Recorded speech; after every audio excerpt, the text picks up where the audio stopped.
مولا حسین اب سے ناراض تو نہیں، اس لیے میری گزارش ہے میرے بھائیوں، امام حسین نماز پڑھنے سے خوش ہو گئے، امام حسین محرم شریف کے ڈھول بجانے سے خوش نہیں ہو گئے۔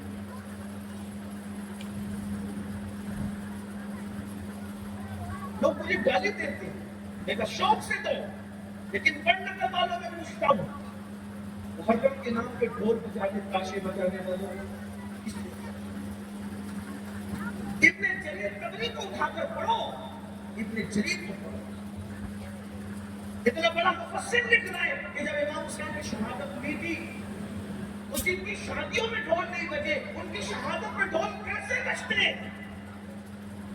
ڈھول کہاں بج رہے تھے؟ کوفہ میں یزیدی بجا رہے تھے، ملک شام میں یزیدی بجا رہے تھے۔ میرے بھائیوں پوچھتا ہوں، سنیو تمہیں کیا ہو گیا؟ کون تم کو بتا گیا؟ امام حسین نے ڈھول بجایا،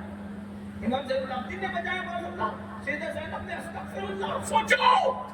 کیا وقت ہو، یہ محبت ہے، یہ محبت 14ویں صدی میں تمہارے دل میں آ گئی ہے نبی کی۔ اسے بات نے کبھی کیا، غریب نواز نے کبھی کیا، اور ایک بات میں اکثر لوگوں کو کہتا ہوں، اگر ڈھول بجانے کا شہادت امام حسین پہ اتنا عشق ہے، خوشی ہے تمہیں، کبھی سوچا جس دن شہزادہ علی اکبر کے جسم پہ گھوڑے دوڑ رہے تھے تم اس دن ڈھول بجا رہی ہو؟ شہزادہ قاسم کا سر جس دن کاٹ دیا گیا تھا تم اس دن ڈھول بجا رہی ہو؟ 6 مہینے کی معصوم باپ کی گود میں شہید کر دیا گیا تم اس دن ڈھول بجا رہی ہو؟ جس دن رسول اللہ کی داڑھی شریف کربلا کی شہادتوں کو دیکھ کے بکھر گئی، زلفیں بکھر گئی، آنکھوں میں آنسو اور پورے وجود میں خون خون کے قطرے، اس دن تم ڈھول بجا رہے ہو۔ مجھے گالی دے چلے کہتے ایک ایسا سید ہے جو ڈھول بجانے کی محرم میں مخالفت کرتا ہے، ہم تو اس کو نہیں مانتے، میرے کو شوق سے مانو، ہمیں مانتا ہے کوئی ماننے نہیں ماننے سے کچھ نہیں ہوتا، لیکن اتنی ضرور ہے اگر میں حق کہہ رہا ہوں تو یاد رکھتا ہوں، اگر یہی عشق ہے میں بدعا کے طور پہ نہیں کہہ رہا ہوں، ڈھول بجانے والوں اگر یہی عشق ہے تو حسین کے 18 سال کے بیٹے کی شہادت میں ڈھول بجانے والوں، جس دن تمہارا 18 سال کا بیٹا کبھی کچل کے مرے گا نا اس دن ڈھول بجانا پھر تمہیں سمجھ میں آئے گا کہ موت کے دن ڈھول بجانا کسے کہتے ہیں۔ جب تم اپنے لاڈلے کی موت پہ ڈھول نہیں بجاتے تو تم 72 لاشوں پہ گھوڑے دوڑنے کے دن کیسے ڈھول بجاتے؟ تمہاری عورتیں میک اپ کر کے گھروں سے نکلتے کیسے میلے کے لیے؟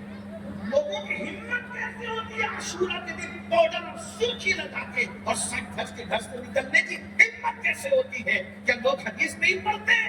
جس دن رسول اللہ اپنی قبر سے نکل کر کربلا کے میدان میں پہنچے، بدر کا ہنگامہ حضور کی زلفوں کو بکھیر نہ سکا، احد اور خندق کا ہنگامہ حضور کی زلفوں کو بکھیر نہ سکا، لیکن کربلا کی شہادتوں کا حضور پہ یہ اثر پڑا، حضور کی زلفیں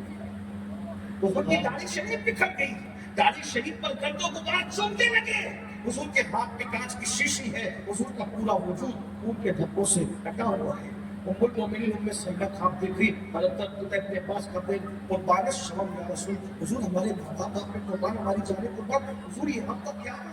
فرمایا آج میرا بیٹا حسین کربلا میں شہید ہو گیا، میں صبح سے لے کے اب تک اس کا اور اس کے ساتھیوں کا خون سمیٹ لیا تھا، اس دن تم سنیے تم بھول گئے،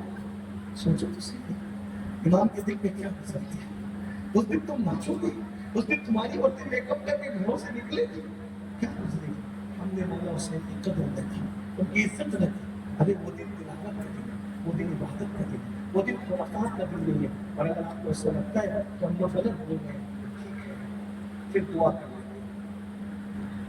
اگر ایسا ہی ہے، مجھے ایک شخص نے کہا ایک ایسا صحیح ہے کہ اپنے آبا و اجداد کی شہادت میں بھی ڈھول بجانے سے نکارا وغیرہ سے منع کرتا ہے، اس کو سید نہیں کرے گا شوق سے ہم اپنے اپنے منانے کر نکلے، لیکن اتنی دعا ضرور کرتا ہوں، اے اللہ جو اس وقت کو ڈھول بجا رہے ہیں ان کا حشر قیامت کے دن ان کے ساتھ کرنا جنہوں نے شہادت حسین پہ ڈھول بجایا، اور ہمارا حشر ان کے ساتھ کرنا جو اس دن ڈھول بجانے کی بجائے سجدے میں جانے کی بس اتنی سی بات، اتنی سی بات، جاؤ بجاؤ جو کرنا ہے کرو، لیکن اپنے مسلک کو بدنام کر رہے ہو، مولا حسین کو کیا منہ دکھاؤ گے، ان کے نانا کو کیا منہ دکھاؤ گے؟ اس لیے خرافات سے توبہ کرو۔ اور جن امام حسین نے اس پر سجدے میں دیا، سجدہ کرو، کٹے ہوئے سامنے تلاوت کیا، تلاوت کی عادت کرو، عبادت کرو، علم پہ محنت کرو، ایجوکیشن پہ محنت کرو، تعلیم کو رحم کرو اور نیک بنو، پرہیزگار بنو، اس لیے کہ قیامت کے دن اللہ کو بھی نہیں دکھانا ہے، اس کے رسول کو بھی دکھانا ہے۔ اہل بیت پوچھیں گے ہم نے تو شہادتیں دی تھی